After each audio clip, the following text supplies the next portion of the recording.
Muy buenas tardes, mi nombre es Juan Pablo Medellín. En esta ocasión vengo a traerles la presente conferencia titulada Efecto del entrenamiento guiado por variabilidad de la frecuencia cardíaca versus el entrenamiento predefinido sobre el consumo máximo de oxígeno, una revisión sistemática con metaanálisis.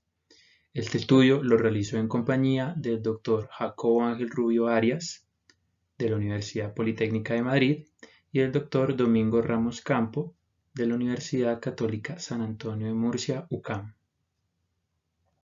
Bueno, ya entrando en materia, debo empezar comentando que tanto la intensidad como el volumen, componentes de la carga de entrenamiento, afectan la regulación del sistema nervioso autónomo. Es decir, dependiendo el tipo y las características de la carga de entrenamiento que nosotros ejecutemos, asimismo se va a ver afectado el sistema nervioso autónomo, y esa afectación la vamos nosotros a poder evidenciar a partir del análisis, por ejemplo, de la variabilidad de la frecuencia cardíaca. Pues bueno, gracias a que la variabilidad de la frecuencia cardíaca nos permite evidenciar el comportamiento del sistema nervioso autónomo, se ha utilizado últimamente como un marcador útil de carga interna, es decir, nos da una idea de qué tan fatigado, qué tan cansado quedó nuestro organismo después de recibir una carga de entrenamiento. Bueno, y dado que la variabilidad de la frecuencia cardíaca nos sirve para identificar la carga interna del organismo después de realizar un esfuerzo, se puede utilizar para monitorear precisamente esas respuestas que suceden posterior a la realización del ejercicio y que nos pueden dar una alerta temprana para poder ajustar las posteriores cargas de entrenamiento.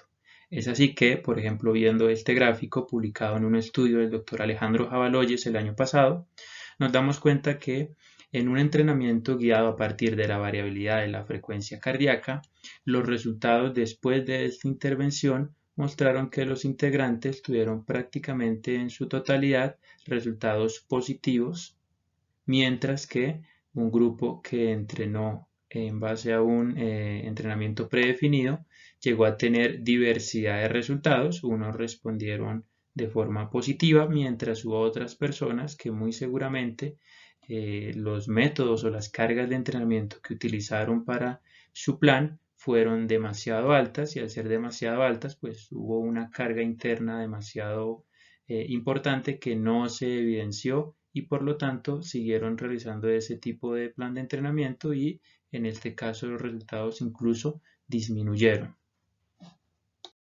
Estas son las investigaciones que se han realizado en el campo de la fisiología del ejercicio, que han buscado comparar qué efectos hay en un grupo de personas que entrenan en base a los resultados diarios de la variabilidad de la frecuencia cardíaca versus un grupo de personas que entrenen tradicionalmente con un entrenamiento predefinido. El objetivo de la presente revisión fue determinar cuál de los dos tipos de intervenciones era más efectivo a la hora de modificar el VO2 máximo, si la periodización guiada en base a la variabilidad de la frecuencia cardíaca o la periodización tradicional utilizando un entrenamiento predefinido. Las bases de datos que utilizamos principalmente para hacer la revisión de la literatura existente fueron PubMed, Cochrane y Web of Science. Esta es la estructura general que utilizaron los estudios que participaron de esta revisión.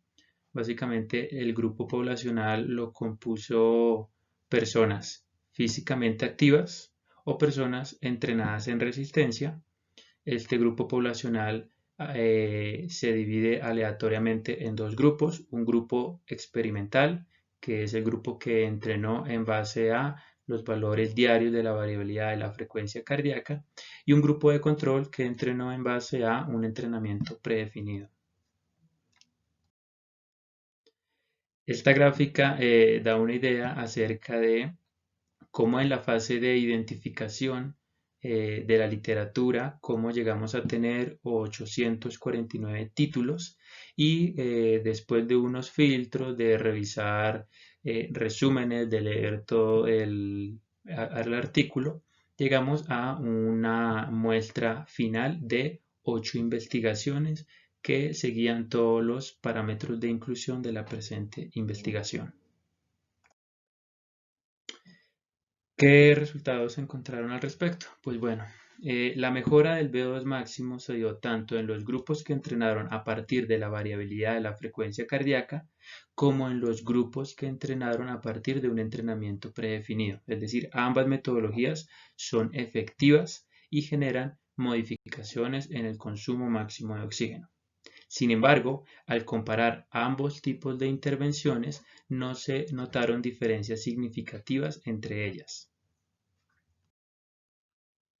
En este gráfico se puede apreciar cómo los grupos que entrenaron en base al entrenamiento tradicional, todos presentaron una tendencia a la mejora de esa variable de consumo máximo de oxígeno una vez terminó la intervención. En este otro gráfico vemos ahora los grupos que entrenaron en base a la variabilidad de la frecuencia cardíaca y por lo tanto vemos una tendencia similar al anterior grupo a mejorar los valores de consumo máximo de oxígeno después de terminar la intervención.